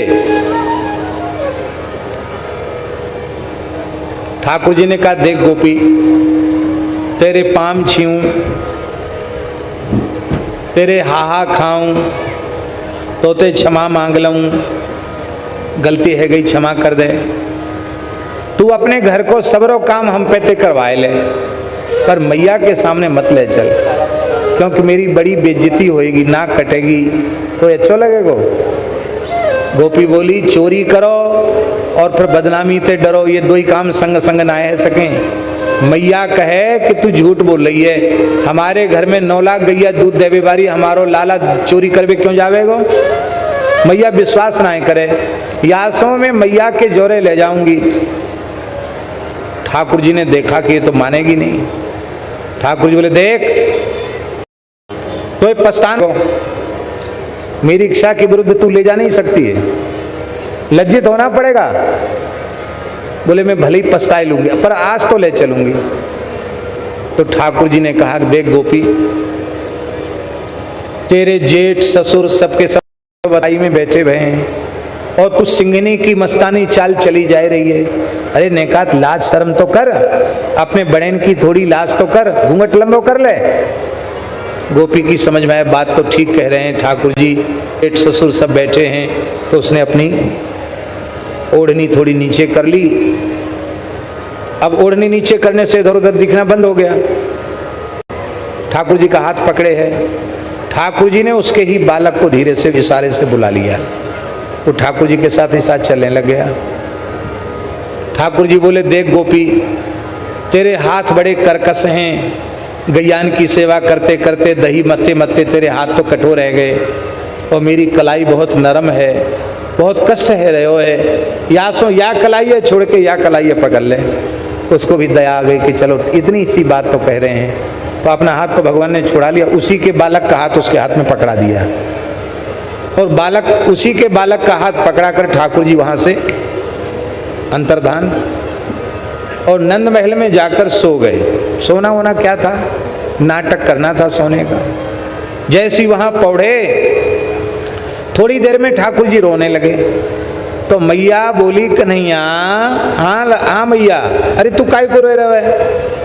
मैं तो सोच रही कि तू सवेरे ते कलेऊ करके खेलवे गयो, अरे तू तो भीतर ही सोए रहे हो। मैया मैं खेलवे तो गयो, पर आज मेरो स्वास्थ्य कछु नरम सो हो, सो बस यहाँ आए के पौड़ गयो। तो मैया कहा बताऊं, 2 बिलैया लड़ते लड़ते हमारे ऊपर कूद पड़ी, देख मैया खोसा मार के चली गई। रोवे लग गई ठाकुर। खोसा वोसा कुछ नहीं मार, तो नाटक था। मैया तो वात्सल्यमयी, दौड़ के आई, लाल जी को गोद में ले लिया। भूख लग रही है, हाँ मैया भूख लग रही है। तो माखन रोटी ठाकुर जी को, माखन मिश्री रोटी ठाकुर जी पाने लगे। अब गोपी अपने ही बालक का हाथ पकड़ के ले आई यहाँ तक। बोली देख लो मैया, तेरे लालाए आज रंगे हाथ पकड़ के लाई हूं। आप लोग सोचेंगे कि उसको ये पता नहीं चला कि मैं अपने बालक का हाथ पकड़े हूं कि श्री कृष्ण का। अरे भाई, स्वप्न में इनका किसी को दर्शन हो जाए, उस आनंद का वह वर्णन नहीं कर सकता। प्रत्यक्ष परब्रह्म का हाथ पकड़ रखा हो, उसको होश कहाँ है अपने आप का। जाहे लगन लगी घनश्याम की, धरत है पग परत है कितहू, सुध नहीं तन छाया घाम की, नारायण बौरी भई डोले, रही न काहू काम की, जाहे लगन लगी घनश्याम की। गोपी की अवस्था क्या है आप समझते नहीं है क्या। मैया बोली अरे भगवान, तू देख तो सही कौन को हाथ पकड़ के लेके आई है। हमारो लाला तो आज सवेरे ते कहूँ गयो ही ना है, ने कहा गयो फिर चलो आयो, अब ही सोए के जगह है। कन्हैया तू या के घर में चोरी करवे गयो। ठाकुर जी आए, देख लो मैया, हम कहाँ चोरी करवे जाएंगे, हमारे घर में तो 9 लाख गैया दूध देवे बारी है, याई के बालक घर में चोरी करें, नाम हमारो लगे। अपने बालक को हाथ पकड़ के लाए। अब उसको लगा कि अरे, जब सामने श्री कृष्ण माखन रोटी खा रहे हैं बालकृष्ण, तो मैं हाथ किसका पकड़ूं। अब ध्यान आया उसको। अब ओढ़नी हटाई, देखा अपने ही बालक, एक चपत लगाई मोड़े पे, तमाचा लगाया। बालक रोने लगा। बालक को चपत क्यों लगाई, मैंने तो श्री कृष्ण का हाथ पकड़ा था, तू बीच में कहां से आ गया। प्रेमी और प्रेमास्पद के बीच में संसार आना नहीं चाहिए, तू कहां से आ गया। ठाकुर जी ने देखा कि हमारा सखा पिट गया, तो ठाकुर जी ने बड़े बड़े नेत्रों से इशारा करके कहा कोई बात नहीं, हमारी नाक बचाने के लिए तुम थोड़े से पिट लिए तो क्या घाटा है। अब किसी गोपी के घर में माखन चोरी करने चलेंगे तो माखन की मटकी का उद्घाटन तुम्हारे ही कर कमलों से संपन्न होगा। बोलो भक्तवत्सल भगवान की। अब गोपी तो बेचारी कछु बोल ना पाई, बालक भग गया रोते रोते। लज्जित होके गोपी जाने लगी। ठाकुर जी माखन रोटी खाना छोड़ के उसके पीछे लग गए। अंगूठा दिखा दिखा के नाच नाच के बोले देख ले बड़ी वीरांगना बन रही, मैं पकड़ के दिखाऊंगी, पकड़ के दिखाऊंगी। देख कहा रही तेरी, देख कान खोल के सुन ले, अब फिर तेरे घर में चोरी करवे आऊंगो और अब की बार यदि तेने 3 2 5 कियो ना तो अब की बार तो तेरे हाथ में तेरे छोरा को हाथ पकड़ायो, अब की बार तेरे खसम को हाथ तेरे हाथ में पकड़ाऊंगा। छोटे से बाल कृष्ण हैं, उनकी ये मीठी तोतली बाणी सुनकर गोपी आनंद में भर जाती है। कितनी लिए दधी पाया, दूध की चोरी। एक गोपी ने जुक्ति लगाई, बढ़िया अधोटा दूध उबाल करके मिश्री डाल करके केसर डाल कर उठाया और घर में एक विशाल घंटा था, बजने वाला घंटा। उस घंटे में छींका बांधा और छींके में दूध की मटकी को रखा। छींका हिलेगा, घंटा बजेगा, ध्वनि श्रवण करके मैं दौड़ी चली आऊंगी।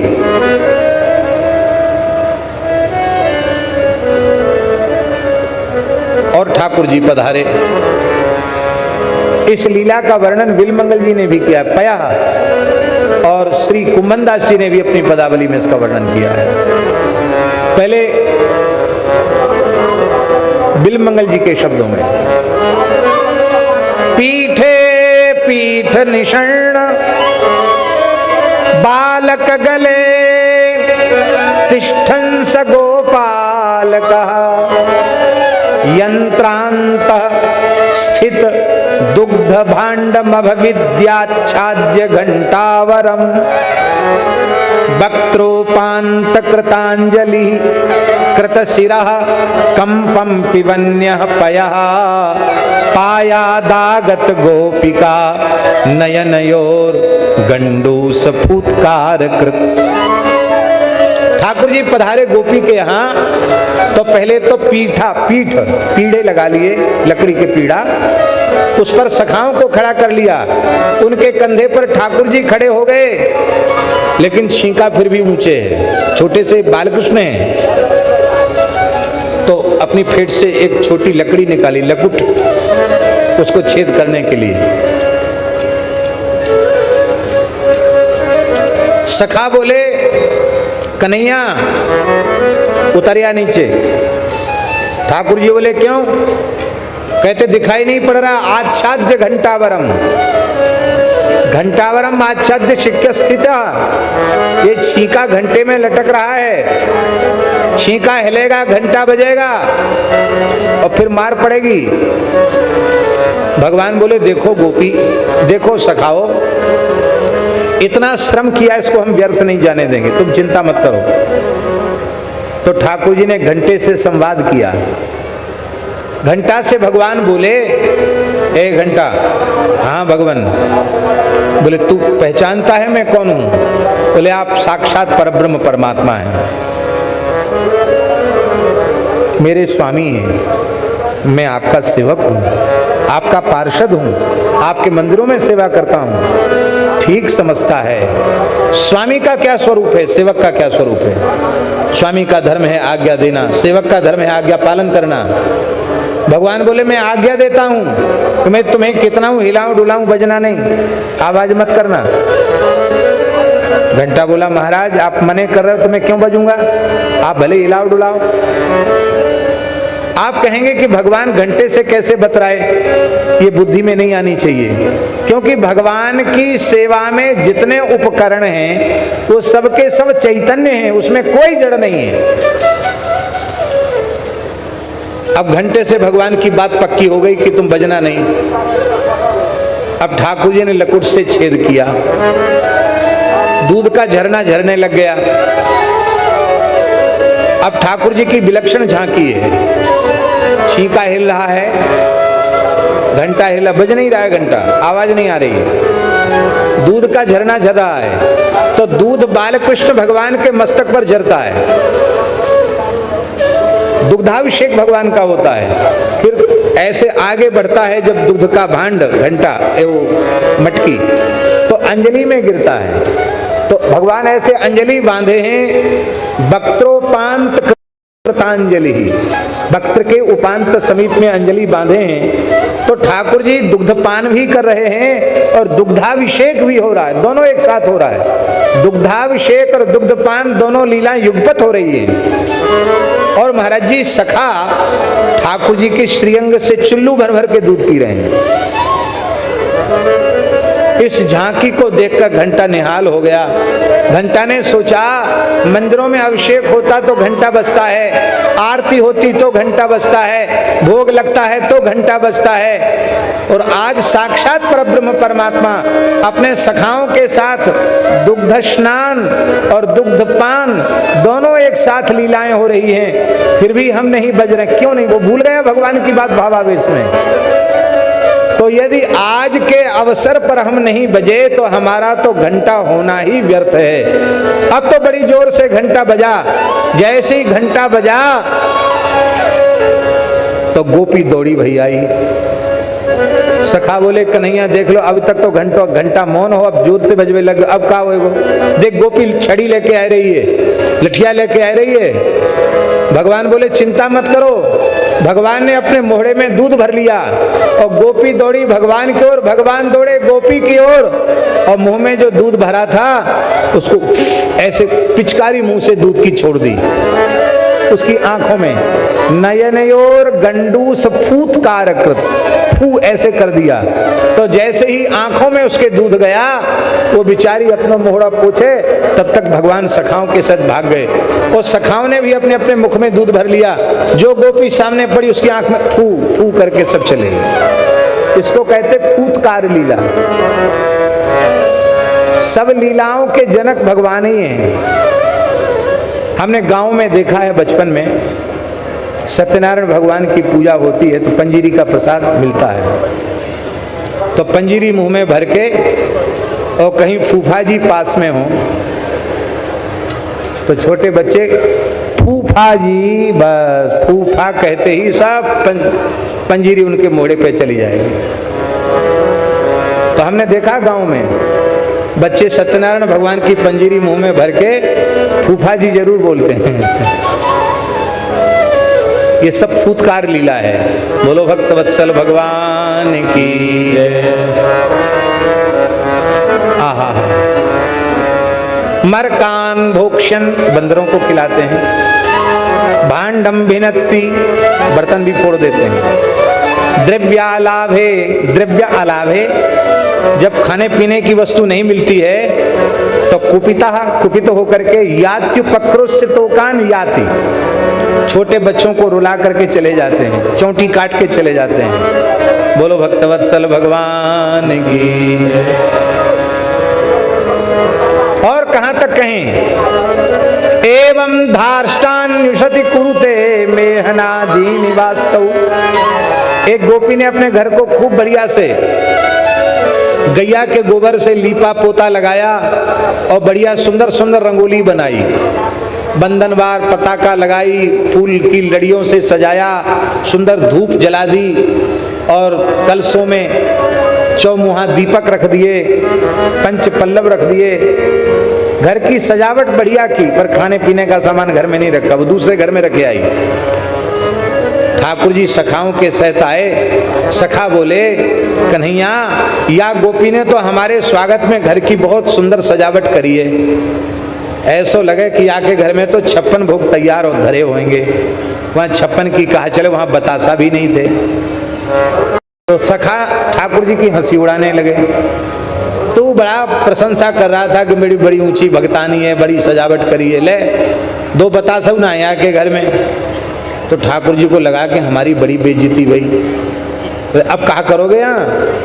ठाकुर जी बोले, याने हमारे साथ छल कियो है, हम एक नई लीला करेंगे। कौन सी लीला करोगे? बोले सबरी शंका यही के घर में छोड़ के चलो, चाहे लघु हो चाहे दीर्घ हो। बोलो वृंदावन बिहारी। आप हमारी बात समझ रहे हैं कि नहीं? चाहे लघु शंका हो चाहे दीर्घ शंका हो, बालक तो बालक ही ठहरे, खड़े होके बैठ के जिसको जैसे बना वहीं नल चला दिया और कलशों में जल रखा ही था। इतने छोटे बच्चों को कोई धोने होने की भी ज्यादा जरूरत नहीं रहती है, धोया कि भगवान जाने नहीं धोया। मेहनादीनी वास्तव, बहुत से लोग इसका अर्थ बदलते हैं, लेकिन हमारे पूज्य गुरुदेव कहते थे कि इसका अर्थ बदलने की आवश्यकता नहीं है। क्यों? एवं धार्ष्टान्युषति, ये लीला भी धृष्टता की लीला है, ढिठाई की लीला है, पर धार्ष्टान्युषति ये शब्द निरर्थक हो जाएगा, इसलिए धार्ष्टान्युषति तब मेहनादीनी वास्तव। उसमें क्या, छोटे बच्चे तो, अब भगवान 3-4 वर्ष के बालक हैं? हाँ, ढिठाई है, भगवान की ढिठाई है, धृष्टता है, पर इस ढिठाई में भी रहस्य है। क्या रहस्य है? किसी पूर्वकृत कर्म के परिणाम स्वरूप वह गोपी लक्ष्मी जी की कृपा से वंचित थी।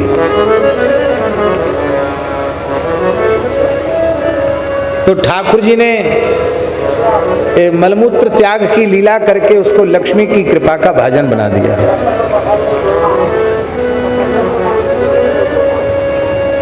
ये तो ठाकुर जी की लीला है। एक सिद्ध महात्मा की लीला आपको बता रहे हैं। गांव का नाम जान के हम नहीं लेंगे, क्योंकि नाम लेंगे गांव का तो हो सकता है उसके परिवार की तरफ लोगों की दृष्टि दूसरी हो जाए।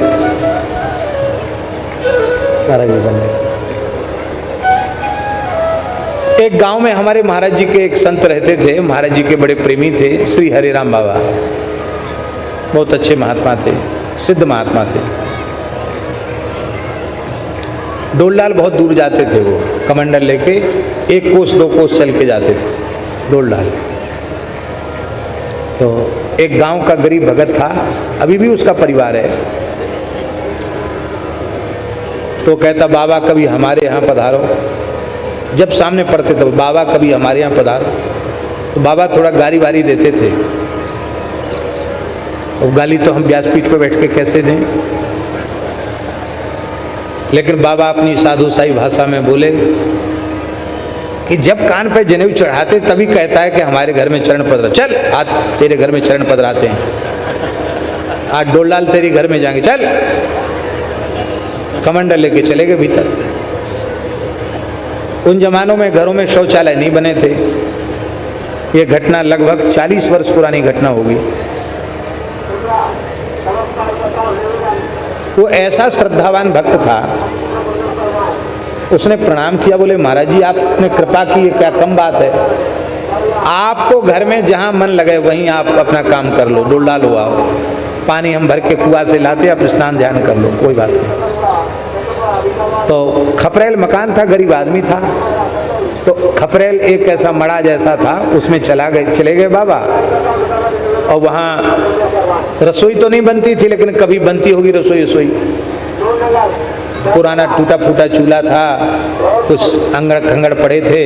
बाबा वहीं बैठ गए और वहीं डोलडाल करके शुद्धि करके खूब बढ़िया से स्नान किया। स्नान करके चाय पी बाबा ने, और उसने थोड़ा सा हलवा बनाया आटे का, तो थोड़ा सा हलवा खाया, चाय पी। गरीब आदमी था, लेकिन उसने 1 रुपया दक्षिणा दी। महाराज हम बहुत गरीब हैं, लेकिन आप ले लो। ले लिया, दक्षिणा ले। बोले महाराज मोणी तो ब्याखों, बुंदेलखंड की बात है। बोले मोणी तो ब्याखों धरी घर में, माने विवाह के योग्य कन्याएं हैं, और मोड़ा ऐसी डोल रहे महाराज, कछु हिल्लो नहीं लग रहा हो, माने कुछ व्यवस्था नहीं है। आशीर्वाद दो के नाती नता सब अच्छे है जाएं, सबके ब्याह शादी हो जाएं। बाबा प्रसन्न हो गए, बोले देख तेरी संतों में श्रद्धा है, जहां मैंने डोलडाल किया है ना, अब तेरी दरिद्रता समाप्त हो गई। वहां जब सफाई करना है तो थोड़ा ध्यान से खुदाई करना, किसी को बताना नहीं, जो मिले उसे राम जी का प्रसाद मान के उपयोग करना। रात में ही उसने महाराज सफाई करी वहां, और रात में ही खोदा तो उसको मिल गया मटका मोहरों से भरा हुआ। आदमी हो गए, कोल्ड स्टोर खुले हुए हैं उनके, बड़े आदमी हो गए, ट्रक चलने लग गए उनके। हमारे कहने का आशय ये है, बुंदेलखंड क्षेत्र की घटना है ये। एक महात्मा के मलत्याग करने से यदि किसी की दरिद्रता का नाश हो सकता है, तो साक्षात लीला पुरुषोत्तम श्री कृष्ण कृपा करें सखाओं के साथ, और उनकी इस कृपा से उसकी दरिद्रता का नाश न होवे, तो इसमें नाश हो जाए तो इसमें क्या आश्चर्य है। इसलिए कोई संदेह नहीं करना, भगवान की प्रत्येक लीलाएं सार्थक हैं, उसमें कहीं कोई निरर्थकता नहीं है। बोलो भक्तवत्सल भगवान की जय।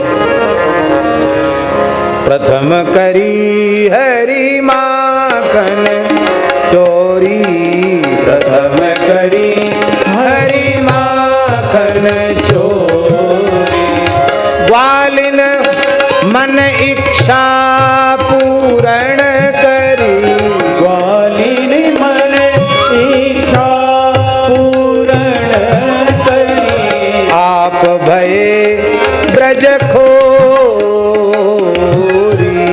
आप भये ब्रज खोरी, मन में यह विचार करत हरि, मन में विचार करत हरि, ब्रज घर घर सब जान, ब्रज घर घर सब जान, गोकुल जन्म लियो सुख कारण, गोकुल जन्म लियो सुख कारण, सबके माखन खाऊं, सबके माखन बाल रूप जसुमती मोहि जाने, बाल रूप जसुमती मोहि जाने, गोपिन मिली सुख भोग, गोपिन मिली सुख सूरदास यो कहत प्रेम सो, सूरदास यो कहत प्रेम सो, सूरदास यो कहत प्रेम सो, सूरदास यो कहत प्रेम सो, ये मेरे ब्रज लोग, ये मेरे ब्रज लोग, प्रथम करे हरि माखन चोरी, प्रथम करे हरि माखन चोरी। आज हम आरंभ में ही एक सूचना देने वाले थे, लेकिन हमको विस्मृति हो गई, तो हमको स्मृति कराई गई है। कल हम गौशाला दर्शन करने गए थे, बहुत सुंदर गौशाला। यहाँ उदयपुरा से पत्र के माध्यम से गौशाला की बात आप तक पहुंचाई जा रही है। यहाँ उदयपुरा के कुछ बालक मित्र मंडली दुर्घटना ग्रसित बीमार घायल गायों की चिकित्सा करते हैं और पुराने कॉलेज में ले जाकर उनकी सेवा करते हैं। भूसा चारे औषधि आदि की व्यवस्था करते हैं। ये बच्चों को खूब खूब आशीर्वाद है और आप सबको भी इन बालकों का उत्साह बढ़ाना चाहिए, गौ सेवा में सहयोग करना चाहिए। जो लोग भी गो सेवा का मन बनावें, वो जरूर इसमें भूसा दाना आदि का सहयोग करें। और कल हम एक गौशाला का दर्शन करके, और कौन सा गांव था, न गांव का नाम भूल गए हैं, हैं? पछावा बचामा, पचामा बचामा गांव गए, बचामा,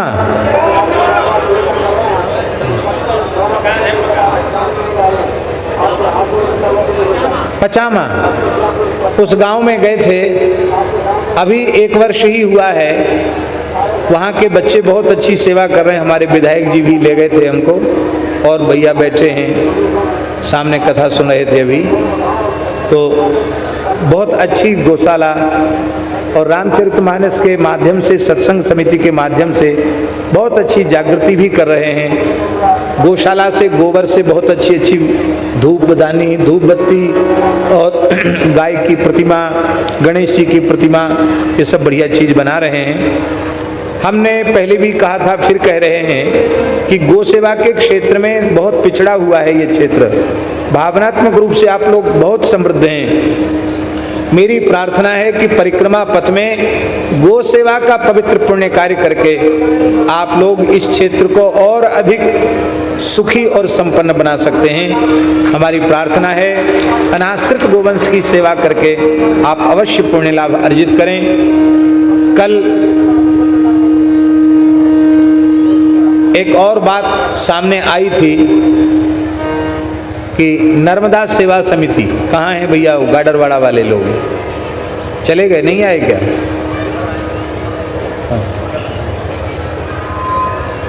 नर्मदा जी की सेवा बड़े उत्साह पूर्वक कर रहे हैं।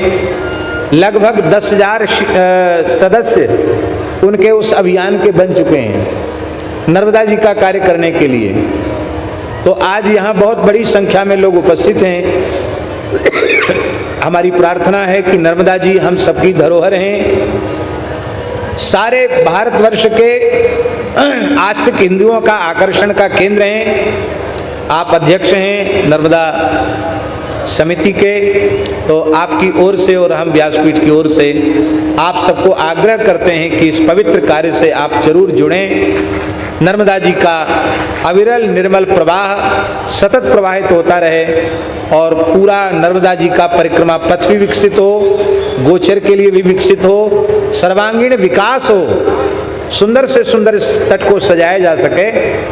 इसके लिए एक प्रार्थना तो हम पहले भी कर रहे थे, आज फिर कर रहे हैं कि आप प्लास्टिक का प्रयोग कम से कम कीजिए। प्लास्टिक की पन्नियाँ, बोतलें बहुत जिन नर्मदा जी के जल में पड़ी हैं, उसको देखकर मन में बड़ी पीड़ा होती है। बड़े से बड़े यज्ञ करो, बड़े से बड़े आयोजन करो, पर उसमें प्लास्टिक का प्रयोग मत करो। प्लास्टिक का इतना कचरा पूरे देश में बढ़ रहा है कि ये बहुत घातक है। गायों के लिए घातक है, पूरे प्रकृति पर्यावरण के लिए घातक है। तो ज़्यादा से ज़्यादा हमें प्लास्टिक के प्रयोग से बचना चाहिए। श्री वृंदावन बिहारी। हाँ, कल की कथा का समय परिवर्तित किया गया है 11 बजे से। प्रातःकाल कल 11 बजे से लेकर दिन में 2 बजे तक कथा होगी।